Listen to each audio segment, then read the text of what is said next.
કીર્તન શોધ માટે કોમ્પ્યુટર એક એવું સાધન છે કે કોમ્પ્યુટરમાં જે રીતે લખેલું હોય તે પ્રમાણે એકદમ મળતું આવે તેવું લખો તો જ કોમ્પ્યુટર એ કીર્તન શોધશે. અને ગુજરાતી ભાષા એક એવી છે કે જેમાં હ્રસ્વ, દીર્ઘ, જોડાક્ષર, એક શબ્દને મળતો બીજો શબ્દ, એક અક્ષરને મળતો બીજો અક્ષર, જેમ કે જ અને ઝ, શ, શ, શ વગેરે. આ બધું લખવામાં જો ભૂલ થાય અને કોમ્પ્યુટરની અંદર લખેલા ડેટા સાથે બરોબર મળતું ન આવે તો તે કીર્તન હોવા છતાં પણ કોમ્પ્યુટર તે કીર્તન બતાવશે નહીં. તો આવા વખતે કેમ લખવું તેની મદદ માટે આ વિડીયો જોવો ખૂબ જ જરૂરી છે. તો હવે નિહાળીએ કીર્તન શોધ માટેના સરળ ઉપાયનો વિડીયો.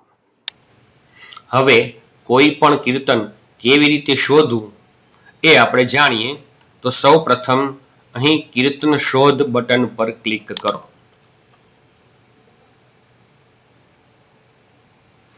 અહીં તમારી સાથે કીર્તન શોધવા માટેનો બાર આવી ગયો છે. તેમાં આપણે કીર્તન શોધીશું. દાખલા તરીકે વહાલા રમઝમ કરતા કાન એ કીર્તન આપણે શોધવું છે. હવે આપણને ખબર નથી કે ડેટાબેઝમાં વહાલા લખેલું છે કે વાલા લખેલું છે કે વહાલા લખેલું છે કે વાલા લખેલું છે. તો એવું જ્યાં લાગે ત્યાં જ્યાં સુધી પરફેક્ટ અક્ષર આવતા હોય ત્યાં સુધી લખો. દાખલા તરીકે વ તો પહેલા આવવાનો છે તો માત્ર બ જ લખો. હવે સ્પેસ બાર દબાવો. દર વખતે આવી રીતે સ્પેસ બાર દબાવી અને ખાલી જગ્યા છોડો. પછી આવે છે રમઝમ.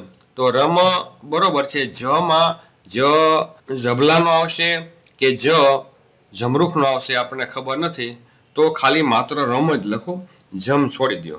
તો રમ લખું. પછી કરતા. કરતામાં કાંઈ વાંધો નથી, બીજો અક્ષર ડુપ્લિકેટ લખી શકાતો નથી, તો કરતા લખો.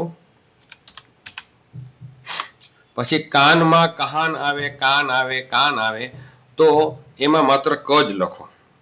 જ્યાં જ્યાં આવો પ્રોબ્લેમ આવે ત્યાં એક જ અક્ષર લખો, તો આપણે ક લખો.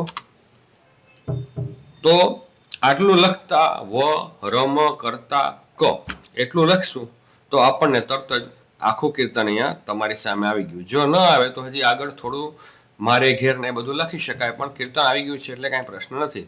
આની ઉપર ક્લિક કરવાથી તમને આખું કીર્તન મળશે. હવે ધારો કે તમારે બીજું કીર્તન ગોતવું છે તો સૌ પ્રથમ આ વાલા રમઝમ કરતા કાન કીર્તન છે એને અહીંયા જે બેક સ્પેસ છે એને ક્લિક કરો એટલે તમે મુખ્ય બાર પર આવી જશો. ધારો કે હવે તમારે માણકીય ચળ્યા રે મોહન વનમાળી એ કીર્તન ગોતવું છે તો આપણે અંદરના કીબોર્ડ દ્વારા એ કીર્તન ગોતીએ. તો સૌ પ્રથમ શો કીબોર્ડ ઉપર ક્લિક કરો. આ વચમાં નડતું હોય તો એને કાઢી નાખો. સૌ પ્રથમ શો કીબોર્ડ પર ક્લિક કરો. હવે આપણે માણકીય ચેડારે મોહન વનમાળી કીર્તન ગોતવું છે. એવું જરૂરી નથી કે પહેલા માણકીય લખવું પડે. પહેલા ગમે તે કીર્તનમાં આવતા કોઈ પણ શબ્દો લખી શકો છો.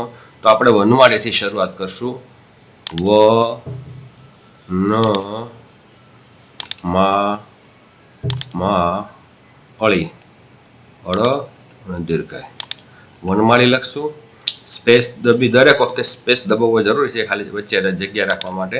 વનમાળી પછી માણકીય લખ્યા તો માણ લખશું, માણ. હવે કી છે એ રસોઈ આવે કે દીર્ઘ આવે આપણને ખબર નથી તો એ છોડી દેવાનો, બીજો શબ્દ લેવાનો. માણકીય છે પણ આટલું લખ્યું ત્યાં તો આપણું કીર્તન આવી ગયું એટલે આગળ લખવાની જરૂર પડતી નથી. તો આ કીર્તન ઉપર દબાવવાથી આપણને આખું કીર્તન મળશે.